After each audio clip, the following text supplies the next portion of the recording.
که چېرته د مولانا صاحب خبره به جوړ خلکو د هغه به ژوندانه منلی وی نو هم به امن وی هم به خوشحالي وی هم به هغه به هم ژوندی وی خو موږ ټول عمر د مړو قدر کلی دی یوه خبره ما تاسو ته مخکې هم کړې وه چې موږ پښتانه د ګټو ډېر قدر کوو ګټې ډېر ښکلو او هغه هم هغه ګټې کم چې په قبر باندې خازه وردېږي شناخته وردېږي نو موږ د هغې ډېر قدر کوو هغه ښکلو ډېره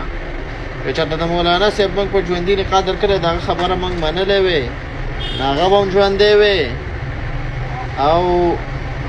امن به مې نن په باجوړ کې مکمل هر څه بند دي هر څه بند دي دوکانونه روزګار هر شی بند دی او ډېر لوی احتجاج او امن پاسون شو کامیاب امن پاسون وشو نن که چېرته دا د مولانا صاحب په ژوندانه شي په ژوندانه ما خبره منلی وې